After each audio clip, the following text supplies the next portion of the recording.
Assalamualaikum warahmatullahi wabarakatuh. Salam sejahtera bagi kita semua. Om Swastiastu, Namo Buddhaya, salam kebajikan, Rahayu. Selamat pagi, saya Nadiem Anwar Makarim, Menteri Pendidikan, Kebudayaan, Riset, dan Teknologi. Saat ini kami berada di ruangan yang sudah menerapkan protokol kesehatan yang sangat ketat, termasuk disediakan pembatas tembus pandang di antara para narasumber, dan sudah melakukan tes PCR dengan hasil negatif, Alhamdulillah. Untuk itu, izinkan kami untuk membuka masker.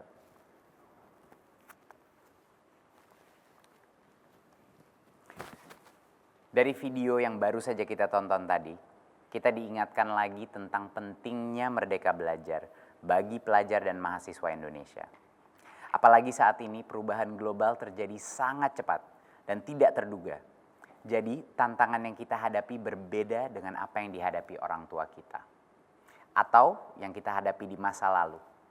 Oleh karena itu kita harus siap, kita harus berani mencari cara-cara baru untuk bersama-sama menghadapi tantangan dan mewujudkan visi dan misi SDM unggul.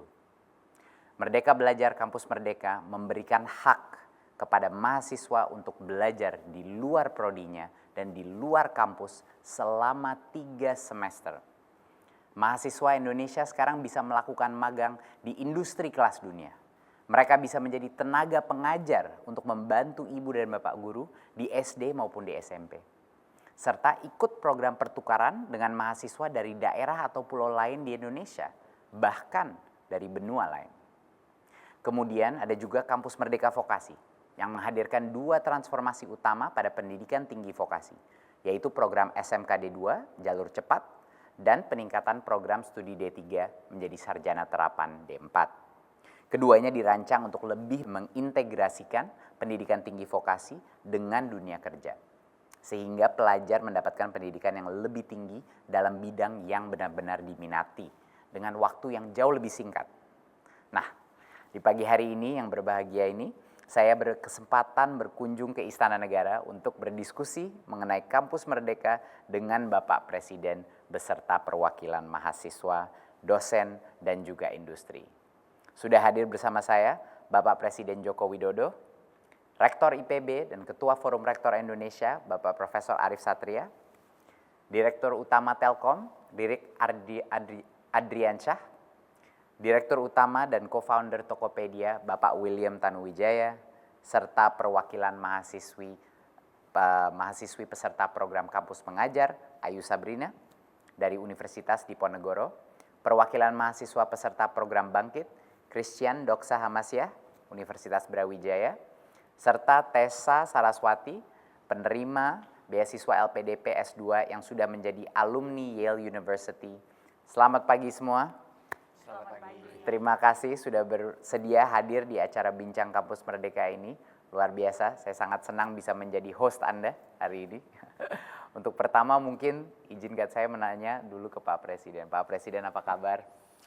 Alhamdulillah baik, sehat, dan ya kita semuanya, kita ingin semua semangat. Sangat semangat Pak. Kelihatan meskipun dalam situasi pandemi.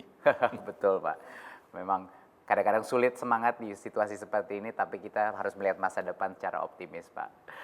Pak, apakah Bapak bersenang bisa berjumpa dengan mahasiswa berprestasi seperti Ayu, Christian, dan Tessa ini Pak? Ya senang saya, artinya bisa mengupdate informasi apapun dari yang muda-muda ini, sehingga saya bisa mengikuti perkembangan ilmu, perkembangan zaman, perkembangan teknologi, semuanya saya bisa mengikuti. Kalau enggak saya nggak ketemu Tessa, nggak ketemu Ayu, nggak ketemu Christian, ketemu Pak Rektor IPB, bisa ketinggalan saya. Harus selalu menjadi pembelajar yang kuat, mengupdate selalu informasi, kemudian selalu mengupdate teknologi-teknologi yang baru, harus tahu. Pak. Nah Pak Presiden, izinkan saya membuka diskusi hari ini Pak, dengan bertanya ke Bapak dulu.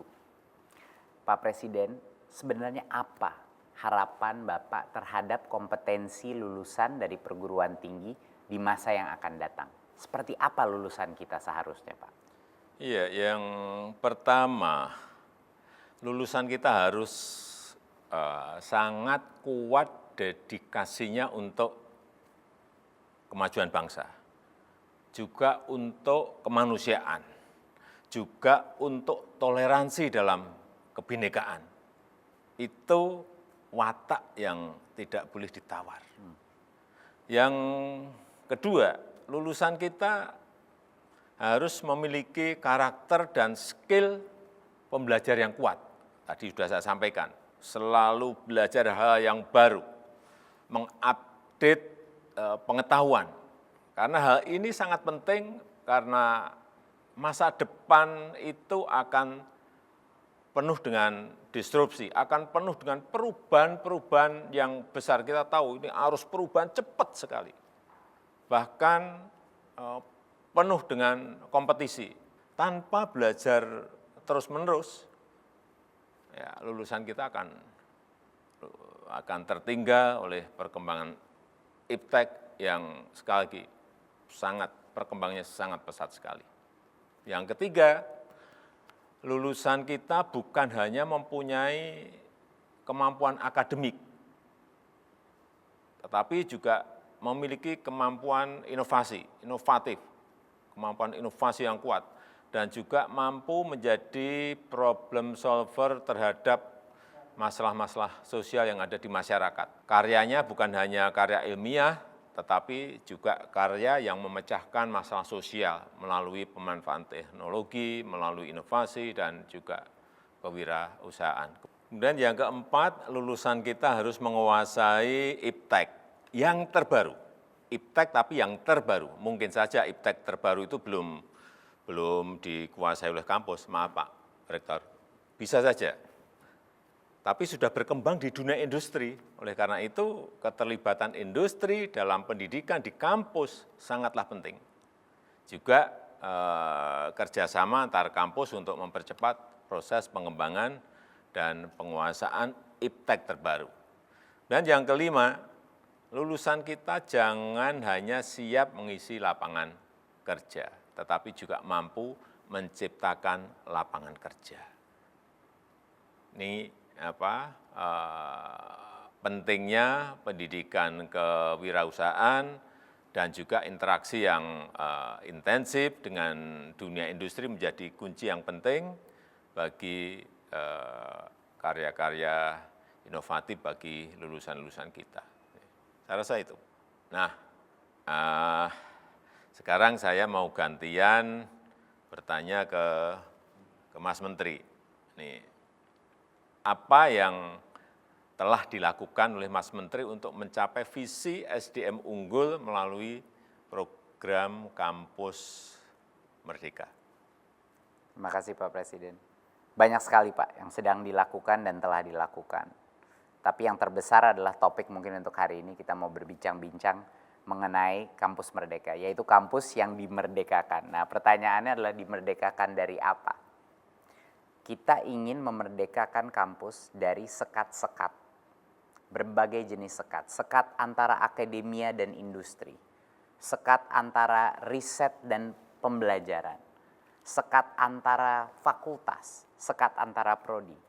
Kita ingin menciptakan suatu universitas, suatu sistem pendidikan tinggi yang berkolaborasi, Pak. Itu kata kuncinya, gotong royong berkolaborasi tanpa adanya dinding-dinding. Untuk menciptakan itu, kita membuat berbagai macam peraturan dan insentif untuk universitas mendorong perubahan tersebut. Kita telah merancang 8 IKU dan memberikan insentif keuangan kepada PTN-PTN kita untuk memaksimalkan jumlah mahasiswa yang akan keluar dari kampus, mendapat pembelajaran di universitas lain, ke luar negeri, proyek sosial di masyarakat, mengajar seperti Ayu, kewirausahaan, maupun juga magang bersertifikat dan mencari pengalaman di industri maupun perusahaan nirlaba. Dan kita ingin dosen-dosen kita pun keluar dari kampus, Pak Presiden, untuk mendapatkan pengalaman. Ya, untuk membina mahasiswa-mahasiswa kita yang di luar dan juga mencari pengalaman kerja, mencari pengalaman industri dan di universitas lain. Kita pun ingin prodi-prodi kita, terminologinya pernikahan massal, Pak Presiden. menikah dengan industri, menikah dengan kampus-kampus lain untuk menciptakan permutasi-permutasi prodi yang masa depan sesuai arahan Pak Presiden. Saya ingat dulu Pak Presiden bilang kok prodinya sama-sama lagi. Padahal industrinya telah berubah ya Pak. Jadi itu adalah suatu hal yang kita telah lakukan, tapi ini tentu tantangannya sangat berat. Tetapi ini satu-satunya cara Pak Presiden agar anak-anak kita pada saat lulus mereka itu mendapatkan kompetensi-kompetensi terpenting di dunia yang Pak Presiden bilang tadi, perubahannya semakin cepat. Bagaimana dia akan mempelajari kolaborasi kalau dia tidak belajar berkarya sebagai tim?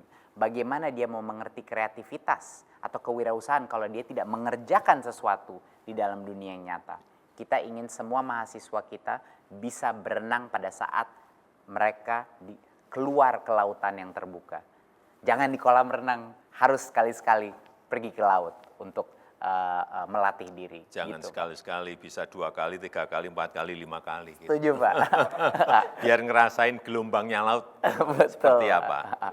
Makanya 3 semester Pak, 3 semester boleh di luar prodi dan 2 dari 3 semester itu bahkan bisa di luar kampus. Kira-kira gitu Pak. Nah sekarang saya ingin nanya Pak kepada Pak Presiden.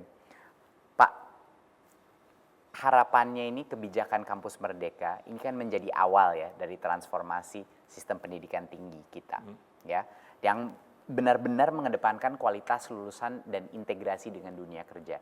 2 hal itu menjadi prioritas pemerintah saat ini. Nah, menurut Bapak, pola pikir apa sih yang harus berubah? Siapa saja yang harus terlibat dan harus merubah pola pikirnya untuk bisa mensukseskan visi Pak Presiden? Ada beberapa hal ya. Iptek terbaru itu ada di mana-mana. Bukan hanya di kampus saja, tetapi juga di industri. Ada di industri. Kearifan itu bukan hanya ada di kampus, tetapi juga ada di masyarakat.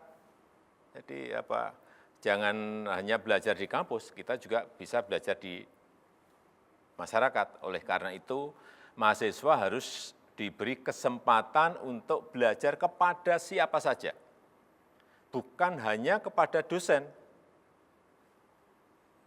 Belajar di mana saja, bukan hanya di kampus, tetapi juga bisa di masyarakat, bisa di industri, dan di tempat-tempat lain.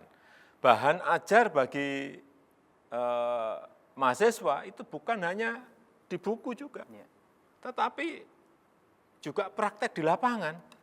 Dan karya mahasiswa itu bukan hanya karya akademik, tetapi juga karya-karya berupa teknologi yang solutif bagi masyarakat, karya kewirausahaan sosial yang memecahkan masalah-masalah sosial, saya kira seperti itu. Dan pola pikir ini pelaksanaannya memerlukan dukungan dari semuanya, dari berbagai pihak. Pertama, kampus harus memberikan kesempatan kepada mahasiswa untuk belajar kepada siapa saja, tentang apa saja. Harus cukup banyak porsi SKS untuk belajar di luar kampus. Yang kedua, kalangan industri juga harus membuka diri untuk menerima mahasiswa magang. Dan juga industri itu harus masuk kampus untuk ikut mengajar dan riset bersama dengan dosen dan dengan mahasiswa. Kemudian yang ketiga, mahasiswa harus lebih aktif mencari sumber pembelajaran yang baru di luar kampus, belajar apa saja kepada siapa saja. Dengan perkembangan teknologi digital sekarang ini, hal tersebut saya kira lebih mudah dilakukan. Dan yang keempat, saya minta kepada jajaran kabinet, pemerintah daerah untuk mengembangkan ekosistem, ini yang penting sekali, mengembangkan ekosistem yang kondusif bagi Merdeka Belajar. Dan bagi program kampus Merdeka ini. Dengan ekosistem yang baik, kemudian akan muncul antusias dari semua pihak yang saya harapkan ini bisa berkelanjutan dan terus meningkat. Siap Pak Presiden, terima kasih untuk penjelasannya. Memang butuh berbagai macam pihak untuk melakukan perubahan ini. Tapi tentunya sekarang pemerintah hadir dari berbagai aspek. semua program-program kita bukan hanya kebijakan Pak Presiden, tapi juga ada penganggaran. Kita sudah menyediakan bantuan dari sisi matching fund. LPDP juga sekarang turun tangan untuk mendanai anak-anak S1 yang melakukan program 1 semester di luar negeri maupun pertukaran pelajar dalam negeri maupun magang bersertifikat. Sekarang waktunya kita mendengar nih cerita dari teman-teman mahasiswa dan mahasiswi yang sudah pernah mengikuti program Kampus Merdeka. Ada Ayu dan Christian, Anda berdua ini punya pengalaman yang luar biasa ya, di luar kampus, pengalaman luar kampus. Kalau Ayu ini mengajar 3 bulan di SD Negeri Kuarasan 01 Kabupaten Semarang ya, luar biasa.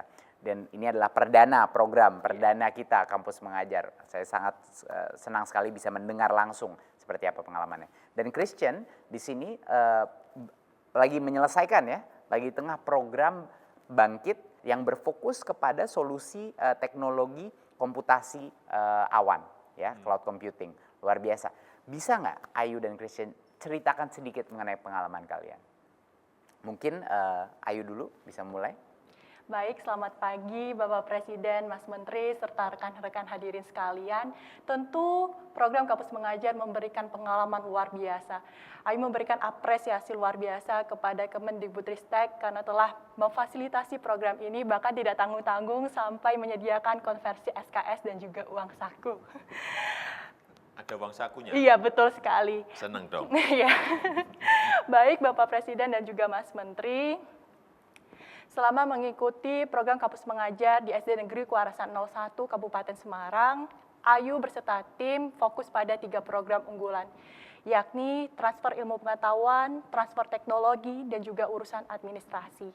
Terkait transfer ilmu pengetahuan, Ayu berfokus pada program membangkitkan semangat berprestasi, kemampuan public speaking, dan juga rasa percaya diri adik-adik di sekolah tersebut. Ada cerita unik selama mengikuti program Kampus Mengajar, terkhusus terkait transfer ilmu pengetahuan ini. Yakni, sewaktu pertama kali Ayu masuk ke kelas dan meminta adik-adik untuk memperkenalkan diri, apa yang terjadi, sejumlah siswa justru tidak berani melontarkan 1 atau 2 kata sekalipun. Bahkan ada yang menangis. Tentu hal ini menyentuh hati Ayu dan memperkuat tekad Ayu untuk segera menyegerakan apa yang menjadi program Kampus Mengajar. Selang beberapa waktu, yakni setelah 2 kali pertemuan, siswa yang tadinya tidak berani melontarkan 1 kata sedikit pun justru menjadi siswa yang paling rajin mengajukan diri pertama kali. Mbak Ayu, saya mau maju pertama. Mbak Ayu, saya tahu itu jawabannya apa. Mbak Ayu, saya bisa.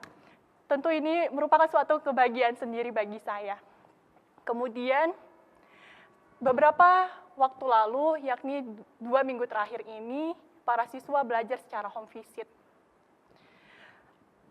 Ayu melihat tidak ada perbedaan, adik-adik di sana begitu semangat, dan setelah Ayu menjalankan program home visit ini, Ayu tahu bahwa jarak dari rumah adik-adik ini ke sekolah itu begitu jauh, ada yang bahkan sampai 1 jam perjalanan kaki, melewati bukit dan jalan yang, mohon maaf, masih jelek, yakni batu-batu. Tapi adik-adik di sana masih bersemangat dan juga tidak ada rasa capek. Bahkan kalau Ayu mengajarkan, mengisi kelas di sana, adik-adik, Mbak Ayu tambah lagi dong waktunya, Mbak Ayu ini apa? Dan justru semakin aktif bertanya. Dan selain itu, Bapak Presiden dan juga Mas Menteri, kami selaku tim Kampus Mengajar SD Negeri Kuarasan 01 juga ikut mempromosikan program Kampus Mengajar melalui akun sosial media kami, yakni di laman YouTube dan juga Instagram. Jika berkenan nanti Bapak Presiden dan juga Mas Menteri boleh banget nonton atau lihat-lihat dari video kegiatan tersebut. Nah, yang terakhir, di SD kami membantu untuk memodernisasi perpustakaan, di mana perpustakaan itu kami rombak, ada penomoran-penomoran buku, terus selanjutnya buku-buku yang dari pemerintah kami tata kembali, kami keluarkan, kami kelompokkan. Dan nantinya di perpustakaan tersebut akan kami sediakan sejenis karpet seperti itu sehingga adik-adik akan betah untuk membaca di situ. Nah, harapan dari kami dengan adanya modernisasi perpustakaan tersebut, adik-adik itu terbantu dan hasil minat literasi membacanya semakin meningkat. Demikian Bapak Presiden dan juga Mas Menteri, ada banyak cerita menarik yang ingin Ayu sampaikan, tapi mungkin kalau dalam sekarang tidak sempat, nah boleh lain waktu mengundang Ayu kembali. Terima kasih Ayu. Ya. Nanti pasti akan kita lanjutkan diskusi ini ya, Iya, siap, karena Pak. luar biasa ini dampak apa yang bisa kita dapatkan sebagai mahasiswa kalau kita mempunyai pengalaman berbakti sosial seperti itu. Pengalaman yang nggak mungkin kita bisa dapatkan kalau kita di tengah-tengah karir kita. Iya, betul Iya kan, banget. udah nggak ada kesempatan lagi gitu. Kalau Christian gimana Jadi pengalamannya? pengalaman saya mengikuti Bangkit sebelumnya terima kasih Mas Menteri dan Bapak Presiden yang sudah merealisasikan program Bangkit yang sebenarnya saya tidak menduga saya bisa kuliah langsung diajar oleh praktisi industri dengan kompetensi internasional. Gitu.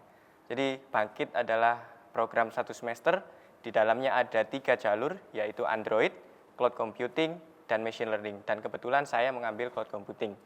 Di dalam Bangkit ada sekitar 900 jam dan saat ini kami masih sedang menjalani dan masih dalam proyek akhir. Saya dan tim membuat proyek akhir untuk UMKM dengan nama Usahaku. Dengan adanya aplikasi Usahaku ini diharapkan kami dapat membantu UMKM dengan melihat data dan kebiasaan UMKM ini dalam melakukan bisnis. Misalkan sistem kami dalam sisi machine learning bisa memberikan keputusan sistem yang strategis seperti kapan waktunya restock dan kapan barang ini harus dikurangi. Sehingga bisnis bisa lebih agile dan lebih efisien dalam menjalankan bisnisnya.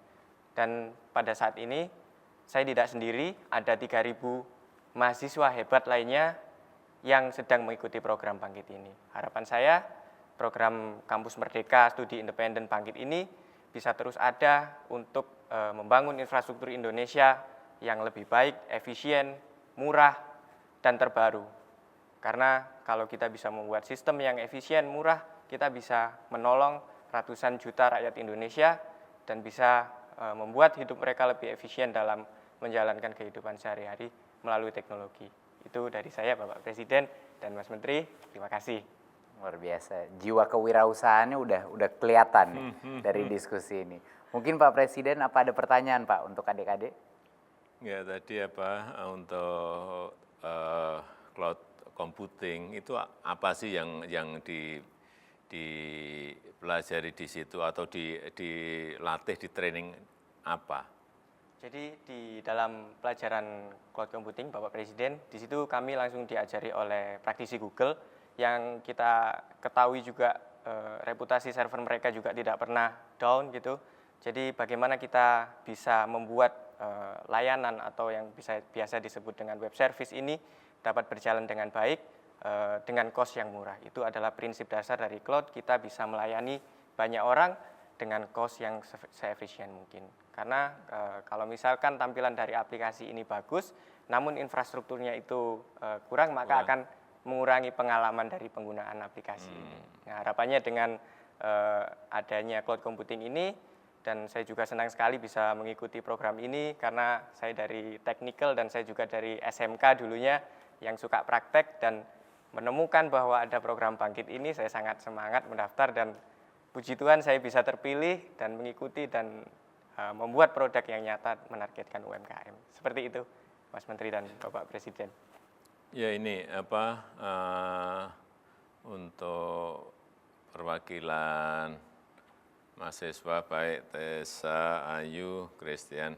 Ini setelah mengikuti program Kampus Merdeka, apakah ada nggak tahu perasaannya menyesal, wah buang-buang waktu aja, atau justru tambah semangat karena merasakan manfaatnya, mungkin bisa diceritakan sedikit dalam menjalankan Kampus Merdeka ini. Nggak apa-apa, bisa, silakan. Ya. Baik Bapak, tentu kalau pertanyaannya ada rasa menyesal atau tidak sama sekali. Program Kampus Merdeka, terutama kampus mengajar ini memberikan kesempatan luar biasa, memberikan kesempatan kepada mahasiswa untuk belajar semerdeka mungkin di luar kampus. Selama kurang lebih 3 bulan, mengikuti program kampus mengajar di sini semakin memperkuat tekad Ayu untuk terus menebarkan semangat urip ukurup, yakni dimanapun kaki Ayu berpijak, disitulah Ayu harus meninggalkan jejak kebermanfaatan. Melalui program kampus mengajar ini semakin memperkuat tekad tersebut dan juga terus menebarkan kebermanfaatan. Lalu selanjutnya, selama penempatan di SD tersebut, Ayu harap uluran dari tangan-tangan kami selaku peserta kampus mengajar SD tersebut bisa melanjutkan apa yang sudah kami terapkan, dan selanjutnya program kampus mengajar ini terus berkelanjutan. Demikian. Artinya senang. Seneng banget Bapak. Oke. Ayu, saya bisa mendengar banget jiwa sosial yang udah terbentuk dari pengalaman ini yang akan merubah karakter Ayu seumur hidup. Dan itulah alasannya kenapa orang suka bilang, loh sayang loh. Ya kan Mas Arief, sayang ini 4-5 mata kuliah kok bisa dikonversi 20 SKS. Saya bilang, ya lihat saja apa hasilnya orang yang berhasil, anak yang berhasil melakukan sesuatu di luar sama 3-5 bulan. Luar biasa. Sekarang saya mau ngobrol dengan Tessa. Tessa ini juga luar biasa, penerima beasiswa S2 LPDP. Tessa baru lulus dari Yale University ya, Yale MBA ya. Luar biasa, Anda membuat kita semua bangga Tessa. Selamat untuk masuk ke sekolah yang luar biasa prestigiusnya. Saya dulu waktu S1 nggak diterima di Yale, jadi selamat Anda masuk, bisa masuk, luar biasa. Nah, Tessa, program Kampus Merdeka dan LPDP ini kan membuka kesempatannya bagi mahasiswa, tidak hanya bagi yang mengikuti program full degree S2, S3, tetapi juga seperti Tessa, tapi juga untuk mahasiswa S1. Dan mahasiswa S1 yang mau melakukan program-program non-degree seperti pertukaran pelajar sampai 1-2 semester. Dulu tuh LPDP hanya yang S2, S3 dan full degree. Sekarang itu bisa dipecah-pecah menjadi 1 semester di luar negeri ataupun satu pengalaman lain di luar negeri. Nah, apa opini Tessa mengenai dampak dari program tersebut? Dan apa dari pengalaman Tessa yang membuat opini tersebut gitu? Ya, pertama-tama terima kasih banyak Mas Menteri dan izin selamat pagi Pak Presiden. Saya Tessa, saya sangat beruntung bisa menjadi awardee LPDP dan menempuh studi di Yale University. Sebelumnya saya S1 di Indonesia, di Universitas Indonesia. Dan benar-benar pengalaman saya di LPDP, mendapatkan LPDP maupun S2 di Yale itu sangat berharga untuk saya. Karena di situ saya belajar bahwa sangat penting untuk mempersiapkan diri untuk lapangan kerja dan perkembangan iptek yang semakin maju, semakin terhubung, dan semakin global. Di sini misalnya berkolaborasi dengan pelajar-pelajar yang sangat berprestasi dari mancanegara. Mungkin dulu Mas Menteri juga kuliahnya di luar negeri. Kalau di Yale benar-benar sangat internasional, ketemu teman-teman dari Afrika, dari India, dari Cina, dan dari Amerika Serikat sendiri. Jadi itu merupakan suatu pengalaman yang sangat berbeda. Kemudian saya juga beruntung berkesempatan untuk menjalankan proyek dengan profesor dan ilmuwan-ilmuwan kelas dunia, dan proyeknya juga mancanegara, nggak cuma di Amerika Serikat ataupun Indonesia, tapi juga di Afrika maupun di India.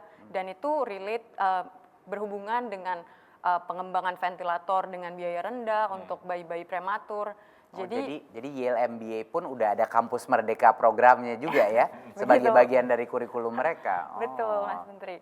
Dan selain itu juga benar-benar dari ekosistem kampus juga dibantu untuk transisi ke dunia kerja.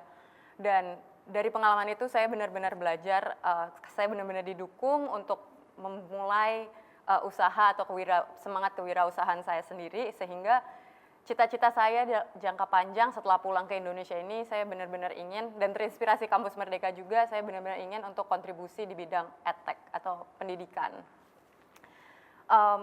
Menurut saya sendiri, melihat sekarang adanya Kampus Merdeka dan perluasan dengan LPDP, ini luar biasa banget, programnya keren banget, dan harusnya jangan dilewatkan oleh para mahasiswa yang S1 sekarang.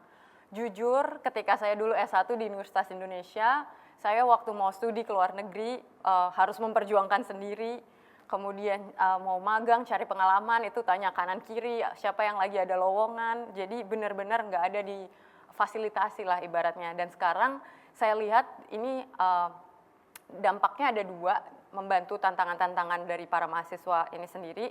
Teman-teman bisa langsung ketemu mahasiswa lain yang visinya sama, passion atau mimpinya sama, minatnya sama, sehingga benar-benar difasilitasi dan mendapat pengalaman dari sejak dini di kampus. Dan yang kedua, dan gak kalah pentingnya juga adalah hilangnya pengorbanan beban akademis. Zaman dulu misalnya kalau mau magang sambil kuliah itu ibaratnya harus atur jadwal. Oh, pagi misalnya mau ke kampus, siang kemudian ke kantor. Tapi dengan adanya program Kampus Merdeka ini, teman-teman bisa mengejar passion, mengejar mimpi, 1 semester, 2 semester, 3 semester, dan diberikan penghargaan berupa SKS gitu. Dan ini benar-benar menurut saya kesempatan yang nggak boleh dilewatkan. Terima kasih. Nah, kita juga perlu mendengar dari perwakilan industri yang sudah hadir pagi ini. Ada William Tanuwijaya. William, apa kabar? CEO Tokopedia, dan Pak Ririk, Dirut daripada Telkom. Terima kasih sudah hadir. Pak Ririk, William, Anda mewakili dari 160 perusahaan kelas dunia yang telah bergabung di program Kampus Merdeka yang baru saja meluncur, program Kampus Merdeka Magang Bersertifikat. Ini program yang akan melatih minimum 100 mahasiswa di masing-masing perusahaan per semester di dalam perusahaan Anda. Dan itu full time, mahasiswa Anda mendapatkan 20 SKS. Boleh nggak jelaskan, apa motivasi Anda untuk bergabung dalam program ini? Dan seperti apa program yang akan ditawarkan kepada mahasiswa di perusahaan Anda? Mungkin William bisa menjawab dulu. Terima kasih Mas Menteri. Selamat pagi Pak Presiden. Seperti yang Pak Presiden dan Mas Menteri tadi sudah sampaikan, industri teknologi berkembang dan berubahnya cepat sekali. Mungkin sebagai contoh, beberapa tahun yang lalu, jika kita tidak menggunakan BlackBerry, kita dianggap ketinggalan zaman. Sekarang kalau kita masih menggunakan BlackBerry, kita justru dianggap ketinggalan zaman. Beberapa perusahaan teknologi global yang tadinya menguasai pangsa pasar, kini bahkan sudah tidak lagi menjadi relevan. Seakan ada hukum tidak tertulis dalam industri teknologi, beradaptasi atau mati. Sebagai pelaku industri teknologi nasional, sejak hari pertama kami harus siap dan mampu bersaing di pasar global. Namun berbeda dengan industri lainnya, di mana kekayaan sumber daya alam dapat menjadi penentu, dalam industri digital, keunggulan sumber daya manusialah yang menjadi kunci. Pengalaman kami, umumnya lulusan kita tidak langsung siap bekerja, karena tadi perubahan yang begitu cepat dan dinamis. Perusahaan harus melatih kembali talenta yang ada sesuai dengan perkembangan industri. Padahal kita semua sedang berpacu, berlomba meluncurkan inovasi yang terbaik. Sehingga waktu sebenarnya menjadi sangat berharga, tidak boleh terbuang sia-sia. Inilah yang menjadi motivasi utama kami untuk bergabung dalam program ini. Kami menawarkan 2 program untuk mendukung Kampus Merdeka. Program pertama, seperti tadi Mas Menteri sudah sampaikan, program magang bersertifikat, di mana kami rancang untuk memberikan kesempatan kepada para peserta untuk menjelajah dan mendalami bidang yang beragam sebelum menentukan perjalanan karir mereka. Kami akan mulai dengan 3 bidang. Bidang pertama, software engineer, untuk yang tertarik mendalami hal-hal teknis dan terkini, seperti machine learning, artificial intelligence. Ini untuk mencetak insinyur-insinyur masa depan generasi bangsa. Bidang kedua, sosial media, untuk mencetak marketer yang ingin mendalami tentang komunikasi dan pemasaran. Pak Presiden sempat dalam satu kesempatan melempar wacana bahwa mata kuliah saat ini sudah harus ada mata kuliah MIM. Nah, ini adalah aplikasi dunia nyatanya. Bidang ketiga, business development, untuk yang tertarik pada bidang strategi dan operasional. Program kedua yang kami luncurkan adalah Hackathon DevCamp, yang berwujud kompetisi untuk membangun produk dan solusi dalam waktu sangat singkat, di mana peserta belajar langsung bagaimana membangun tim, membangun produk, dan presentasi. Program ini dirancang untuk peserta yang suka sekali ngulik sampai kadang-kadang mengorbankan nilai akademis mereka. Lewat kedua program ini, kami berharap dapat menemukan dan mengasah mutiara-mutiara terpendam sejak dini tanpa harus menunggu talenta-talenta terbaik Indonesia lulus kuliah.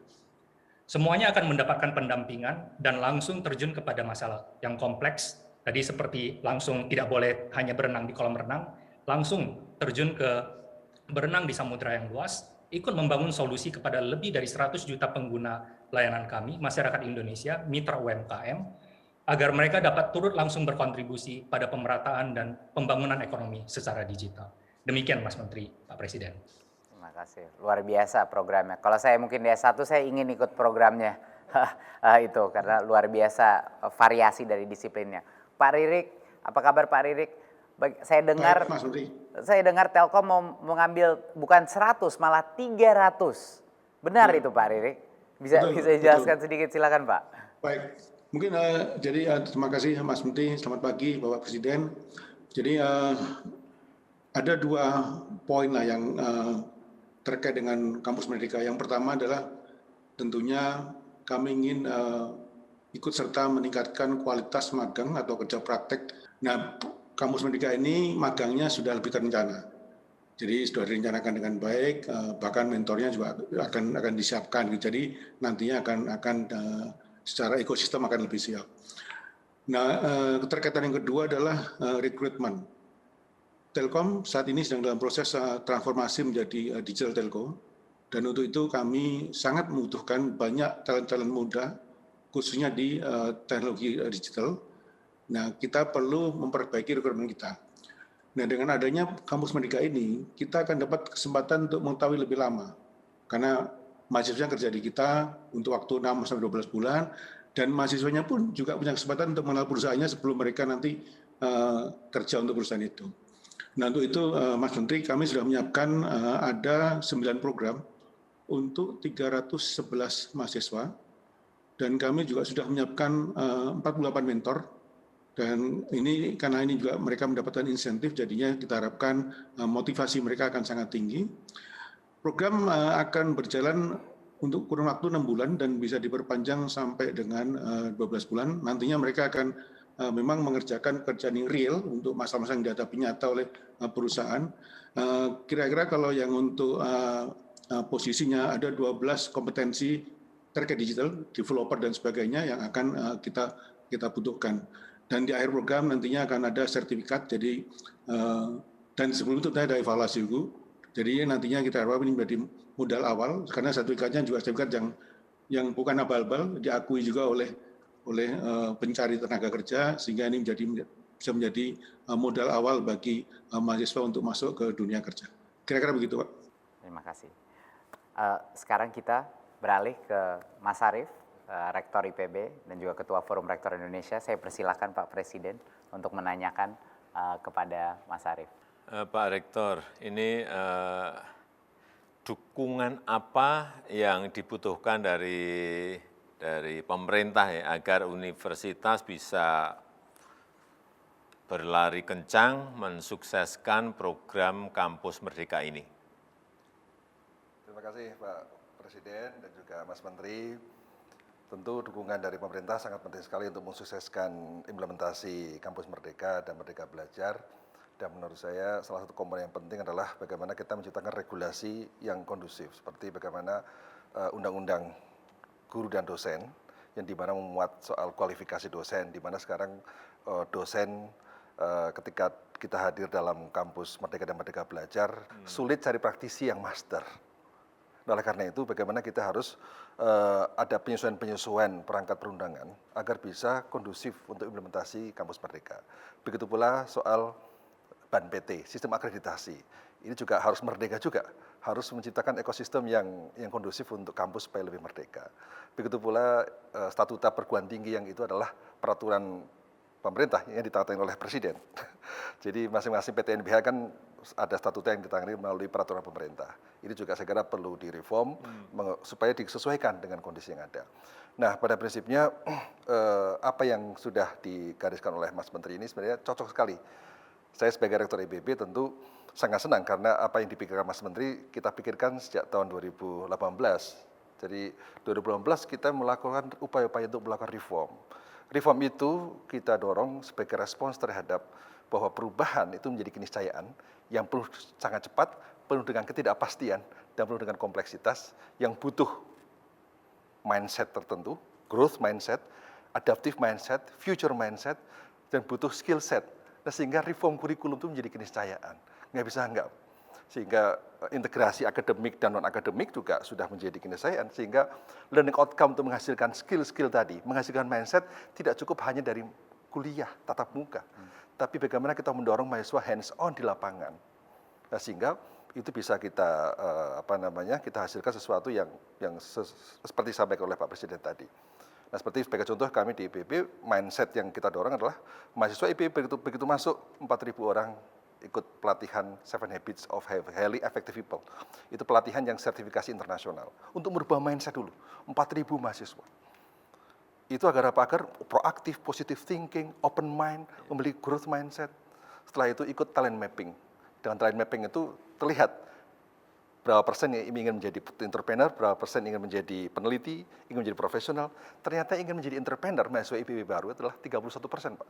Sangat beruntung sekali, 31% ingin menjadi entrepreneur. Tinggi sekali. Nah, sehingga kita salurkan sejak tahun pertama, ada business planning, business mentoring, business incubation. Kita ciptakan CEO School, Startup School, untuk mendorong itu semua. Nah, oleh karena itu, ini yang harus termasuk tugas akhir. Yang namanya skripsi sekarang tidak lagi individual, boleh kolektif. Sekarang bayangkan Pak Presiden, orang mau mengembangkan smart farming, nggak bisa orang agronomi sendiri, harus mengundang IT. Orang mengembangkan kehutanan, smart forestry, nggak bisa sendirian, gandeng orang teknik mesin, robotik, dan sebagainya. Sekat-sekatnya dipecah. Sekat pecah, jadi dulunya skripsi hanya satu orang, boleh kolektif. Ini yang kita dorong sejak 2 tahun lalu.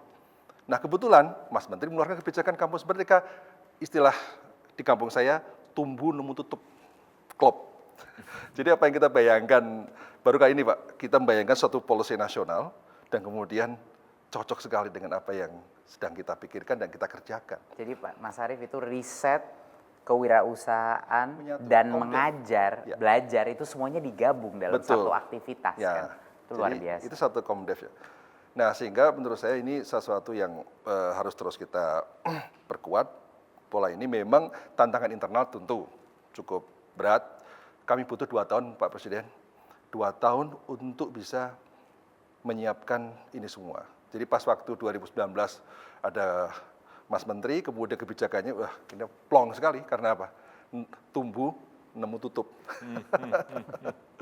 Terima kasih Mas Arief, luar biasa. Mas Arief ini udah champion daripada Kampus Merdeka sebelum terminologi Kampus Merdeka itu tercipta ya Pak, udah bertahun-tahun. Tapi senang sekali punya mitra seperti Mas Arief. Pak Presiden, kita sudah mendengar Pak dari teman-teman dan adik-adik kita berbagi ceritanya tentang pengalamannya menghadapi perubahan-perubahan ini, baik secara akademis maupun secara karir. Tentunya masih banyak sekali lagi yang bisa kita gali, tetapi sayangnya waktu kita terbatas. Saya persilahkan Bapak Presiden untuk bisa menyampaikan pesan penutup untuk diskusi kita hari ini, Pak. Gerakan Merdeka Belajar dan Kampus Merdeka ini akan menjadi percepatan penyiapan talenta Indonesia. Ini merupakan strategi talent boosting yang harus didukung. Dan program ini membutuhkan kolaborasi dari kita semuanya, baik kampus, mahasiswa, industri, semuanya. Dan semua pihak yang akan diuntungkan. Oleh karena itu saya mengajak semua pihak untuk membuka diri, untuk mau berkolaborasi. Yang juga sangat penting adalah kecepatan. Review kurikulum di kampus harus cepat dilakukan, pengembangan program pendidikan di dunia industri juga harus diprioritaskan, dan pengembangan ekosistem nasional juga harus kita benahi. Ini bukan hanya pekerjaan Mas Menteri, bukan hanya pekerjaan Mendikbud, ini pekerjaan kita semuanya, terutama di jajaran pemerintahan, industri, pimpinan kampus, semuanya. Kalau kita mau membangun negara kita ini menuju sebuah Indonesia maju. Terima kasih Bapak Presiden. Akhir kata, semoga Bapak Presiden dan kita semua selalu sehat agar dapat terus berkarya di tengah semua tantangan. Terima kasih juga kepada Bapak Profesor Arief Satria, Bapak Ririk Adriansyah, Bapak William Tanuwijaya, Ayu, Christian, dan Tessa. Selanjutnya mari kita saksikan rangkaian acara Festival Kampus Merdeka yang berikutnya. Salam Merdeka Belajar, terima kasih. Wassalamualaikum warahmatullahi wabarakatuh. Om Shanti Shanti Shanti Om, Namo Buddhaya.